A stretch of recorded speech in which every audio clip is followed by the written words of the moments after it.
네. 여러분, 염소와 늑대는 어떤 관계에 놓여 있다고 생각하십니까? 잡아먹고 기능하고. 네. 갑을 관계다. 네. 아니지, 갑을 갖기는 아니지. 염소가 갑이고 늑대가 을. 늑대가 을이에요? 여러분, 늑대가 염소를 보면 어떻게 행동할까요? 맛있겠다. 네. 당장 달려들어 잡아 먹습니다. 우리는 이걸 뭐라고 얘기하죠? 약육강식이라고 얘기합니다. 늑대의 본성을 잘 말해주는 대표적인 동화 뭐가 있을까요? 여러분, 늑대의 본성을 잘 알려주는 가장 중요한 동화, 가장 유명하죠. 늑대와 7마리 아기 염소. 네.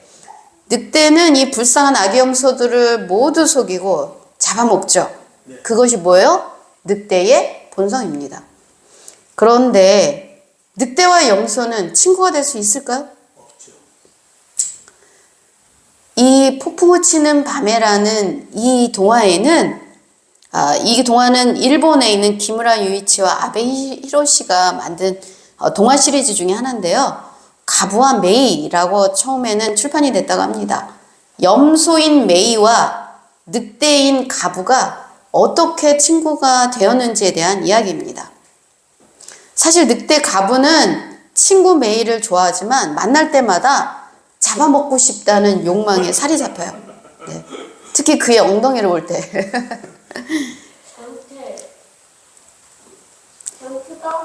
네.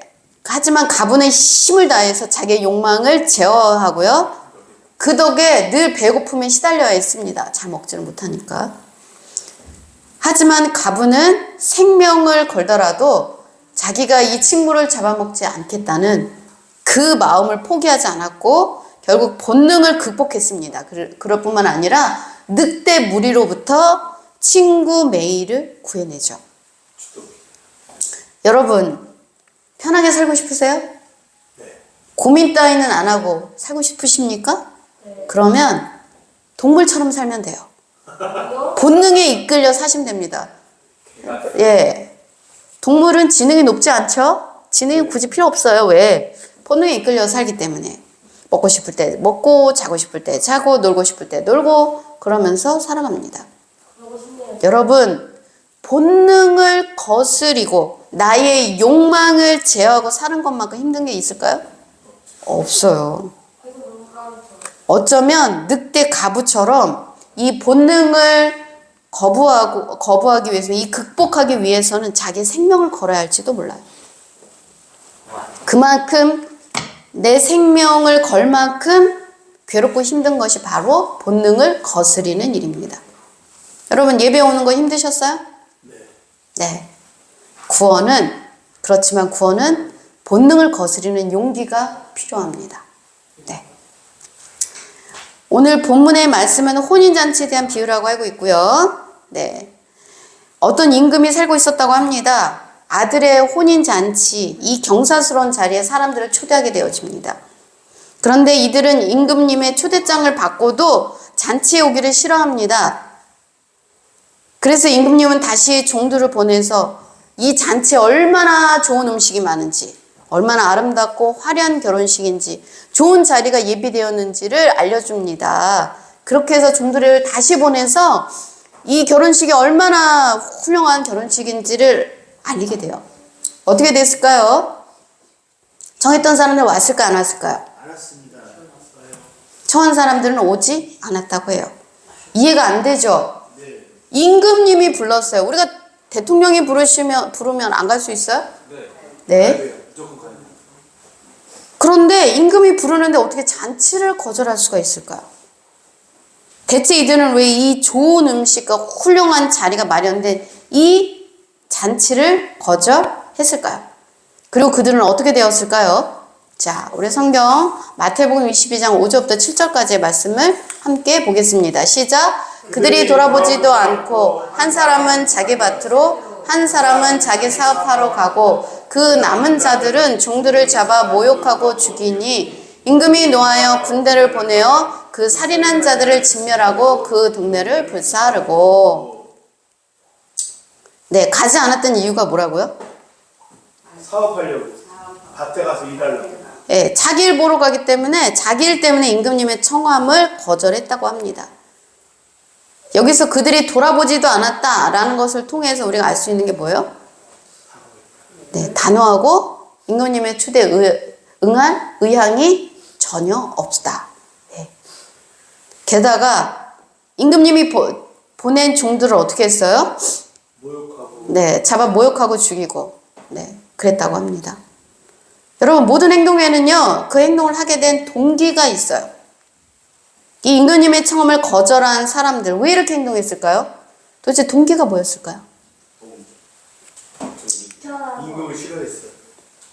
잘 모르겠습니다. 하지만 몇 가지 추측해 볼 수는 있어요. 그들에게는 임금님의 초대보다 자기의 일터와 사업이 더 중요했다. 여러분, 사람의 마음은 눈에 보이지 않죠? 예. 그래서 그 진심이 궁금해질 때가 있습니다. 여러분, 보이지 않는 진심, 우리가 어떻게 알 수 있을까요? 보이지 않는 액션. 저는 선택을 통해서 알 수 있다고 생각합니다. 예. 사람들은요, 자기의 생각과는 다르게 내가 더 중요하다고 생각하는 것을 선택하기 마련이에요. 나도 모르는 사이에. 즉, 이들이 이렇게 행동한 것은 그들의 마음에 임금님보다 무엇이 더 중요했다? 일터와 사업이 더 훨씬 중요하게 생각되었다는 것입니다. 무엇보다 임금님의 초대를 거절한 사람들은 청함받지 않으면 들어갈 수 없는 이 혼인잔치에 대해서 참석 결정권이 누구에게 있다? 나에게 있다라고 착각했어요. 사실은요, 여러분, 우리는 그런 파티에 초대돼 본 적이 없어서 잘 모르는데 초대장 없이는 들어가지 못하는 파티들이 많아요. 유명한 파티들은 다 그래요. 네. 크고 유명한 파티들. 그런데 이 사람들은 어떻게 생각했다? 이 혼인잔치에 참석할 수 있는 결정권이 자기에게 있다고 착각했다는 거예요. 게다가 이 혼인잔치에 들어가는 것을 뭐라고 생각했냐면 선택의 문제라고 생각했대요. 내가 선택할 수도 있고 안 할 수도 있고. 네. 이렇게 생각하게 된 근본적인 이유가 뭘까요? 아마도 이들은 임금님을 두려워하지 않았기 때문입니다. 임금이 보낸 종들을 잡아 모욕하고 죽이는 것을 주저하지 않았다는 것을 보면 확실히 그들은 임금을 두려워하지 않았어요. 하지만 임금님은 어떤 분입니까? 아까 말씀에도 나와 있지만 어떤 분이에요? 군대를 보낼 수 있는 사람이에요. 군대를 보내서 그들을 모두 진멸할 수 있는 사람입니다. 동네를 불살할 수 있고 모두 진멸할 수 있는 그런 분임을 이들이 망각하고 있는 거죠. 이 임금님이 누구십니까? 오늘날 이 임금님은 누구죠? 예수님이시죠. 예수님. 하나님이십니다. 오늘날 많은 사람들이 이 구원을 거절하는 이유도 마찬가지죠. 많은 사람들이 구원을 선택의 문제라고 생각합니다. 그리고 하나님이 어떤 분인지를 망각하고 있습니다. 오늘 말씀을 더 잘 이해하기 위해서는 이 말씀이 누구를 위한 말씀이었는지를 먼저 생각해 볼 필요가 있어요. 예, 여기 보면 예수님은 누구에게 이 말씀을 하신 것일까요? 대제사장과 바리새인들이었습니다. 21장에 우리 바로 전장부터 쭉 나옵니다. 네. 이 대제사장과 바리새인들도 자기에게 하는 말인 줄 알고 예수님을 잡아들이려고 했다라는 말씀이 이미 21장에 나와 있습니다. 여러분, 오늘날 바리새인들은 누구라고 생각하세요? 대제사장 바리새인들. 종교인가? 네, 저 같은 목사, 장로, 교회 오래 다닌 사람들, 아니면 모태신앙자들, 네, 우리 힘이간이 있어는 다 거기에 속하네요.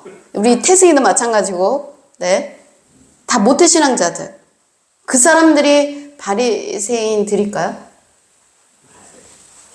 사실 그들은 하나님의 백성으로 선택된 사람들이었어요. 처음부터 임금님의 혼인잔치에 청함받은 사람들이 그 사람들이었습니다. 하지만 그들은 임금의 나라에서 살아가고 임금의 보호를 받으면서 일터에 나가고 사업을 하고 있지만 임금이 청한 혼인잔치는 가기 싫어했던 사람들이었다는 것입니다. 저는요, 신앙생활을 하면서 오랫동안 나는 이 바리새인과는 다른 사람이라고 생각했어요. 바리새인과 나는 공통점이 전혀 없다라고 생각했습니다. 하지만 어느 순간 예수님이 너무 미워했잖아요. 이 바리새인들. 위선자들이라고 그러고 독사의 자식들이라고 그러고 회칠한 무덤이라고 그랬고요. 화 있을 찐정 막 저주를 퍼부었던 사람들이 바리새인들이었는데 그렇게 예수님 미워했던 바리새인의 모습이 내 모습과 닮아 있다는 것을 보고 제가 소스라치게 놀란 적이 있습니다. 제가 처음 신앙을 시작할 때는요. 정말 좋더라고요. 너무 흥분됐어요. 설렜어요. 교회 갈 때 마음이 막 설렜어요. 말씀 공부할 때 좋더라고요. 찬양 부를 때는 막 눈물 흘리고 찬양하고 막 이랬어요. 그런데 어느 순간부터 모든 것이 다 그저 그랬습니다. 굉장히 관성적이고 습관적으로 말씀을 읽고 기도를 하고 감격이 없고 설렘이 없는 이 예배를 드리고 그리고 나는 교회 안에 있다고 교회 밖에 있는 사람들을 서슴지 않고 비판하고 심판하는 내 자신을 보면서 아, 내가 바리새인이구나 라고 알게 되었습니다. 예수님은 지금 바리새인들을 어떻게 보고 계세요? 예수님은 이렇게 얘기했습니다. 이에 종들에게 이르되 혼인잔치는 준비되었으나 청한 사람들 누구예요? 대제사장과 바리새인들이에요. 그들은 어떻다고요? 혼인잔치에 합당하지 않다고 얘기하고 계십니다. 네. 그래서 임금님은 생각을 바꾸게 돼요. 종들을 내 거리, 각 거리로 다 보내는 거예요. 그리고 닥치는 대로 사람들을 혼인잔치에 데려오라고 명령합니다. 즉 바리새인들이 혼인잔치에 들어올 자격을 상실하면서 잔치의 초대장은 누구에게 뿌려졌습니까? 모든 사람, 누구에게나 이 초대장이 뿌려졌다는 것입니다. 즉 구원받아야 할 사람들이 구원을 거절했기 때문에 또 다른 사람들에게는 구원의 기회가 생겼다는 거죠. 이것은 다른 의미로 하나님의 천국잔치에 초대받은 모든 사람들은 그들의 의로움과 선함 때문에 구원 얻는 것은 아니라는 말이기도 합니다. 그래서 우리는 혼인잔치 이 구원의 초대 앞에 자랑할 수 없어요. 아, 내가 참 받을 만한 자격이 있는 사람이라 내가 구원받았구나 라고 얘기할 수 있는 사람이 없어요. 그리고 이 혼인잔치 구원의 자리 천국을 향해 가는 우리에게는 알아야 할 중요한 사실이 있습니다. 뭘까요? 이것입니다. 같이 읽겠습니다. 청함을 받은 자는 많되 택함을 입은 자는 적으니라. 네. 비록 수많은 사람들이 구원의 자리에 초대받지만 실제 구원을 얻는 자의 수는 어떻다고요? 소수라고요. 네. 구원은 모든 사람에게 열려있는 것 같아 보여도 구원을 제대로 알고 이 구원을 쟁취하는 사람은 의외로 너무 적다는 거예요. 내가 어떻게 살든지 간에 교회 공동체 안에 있으면 나는 구원이 확실해. 구원은 확증된 나의 티켓이야. 라고 생각하면 너무 좋겠습니다. 뭐 교회만 다니면 교회 잠시라도 왔다 간 사람들은 다 구원받으면 얼마나 좋겠어요.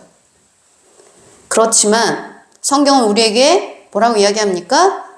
택함을 입은 자는 적다고 했어요. 우리가 여기에 오늘 그 뒤편에 나오면 의복을 입지 않은 사람 얘기 나오잖아요. 예복을 입지 않고 들어온 사람 다 쫓겨나갑니다. 네. 그러니까는 처음에는 청함을 받았지만 거절했던 사람들도 들어오지 못했고요. 들어왔지만 예복을 입지 않은 사람도 모두 쫓아냈어요. 그래서 실제로 이 혼인잔치에 들어간 사람들, 혼인잔치를 즐길 사람들은 많았다 적었다? 엄청 소수였다는 거죠. 그래서 믿는 우리에게 구원은요, 늘 두려움으로 나를 돌아보고 겸손하게 하나님께 은혜를 구하여만 하는 일입니다. 네. 제가 교회에서 하는 일이 많죠. 네. 저랑 우리 전도사님이 이 교회에서 하는 일이 진짜 많아요. 네. 우리가 이렇게 주의를 한다고 참 구원이 확증이면 참 좋겠는데 사실은 그렇다고 생각하지는 않습니다. 우리는 이렇게 열심히 주의를 하는 건 여러분 때문에 하는 게 아니에요. 네. 나의 구원을 위해서 하는 건 나의 구원. 구원은 왜냐면 두려운 일이니까. 하나님 아신반대 앞에 가서 너 아니다 그러면 끝이에요. 예. 겸손하게 하나님께 구하는 일이 구원이라는 거죠. 우리 아름교회 성도님들은 본능을 거스르는 용기를 가지시기 바랍니다. 아멘. 그리고 구원에 이르시기를 바랍니다. 아멘. 청함을 받은 자뿐만 아니라 택함을 입은 자가 되시기를 주님의 이름으로 축원드립니다. 아멘. 기도하시겠습니다. 사랑이 많으신 하나님 아버지 감사합니다. 수많은 사람들이 이 구원에 초대받지만 결국 택함을 입은 자는 너무나 적은 자들 많이 이 혼인잔치에 남습니다. 그 남는 자 중에 내가 들어갈 수 있을지 늘 두려움으로 나를 바라보고 겸손하게 섬기기를 기뻐하는 하나님이 좋아하시고 기뻐하시는 은혜의 사람이 되게 하여 주시옵소서. 예수님의 이름으로 기도드립니다. 아멘.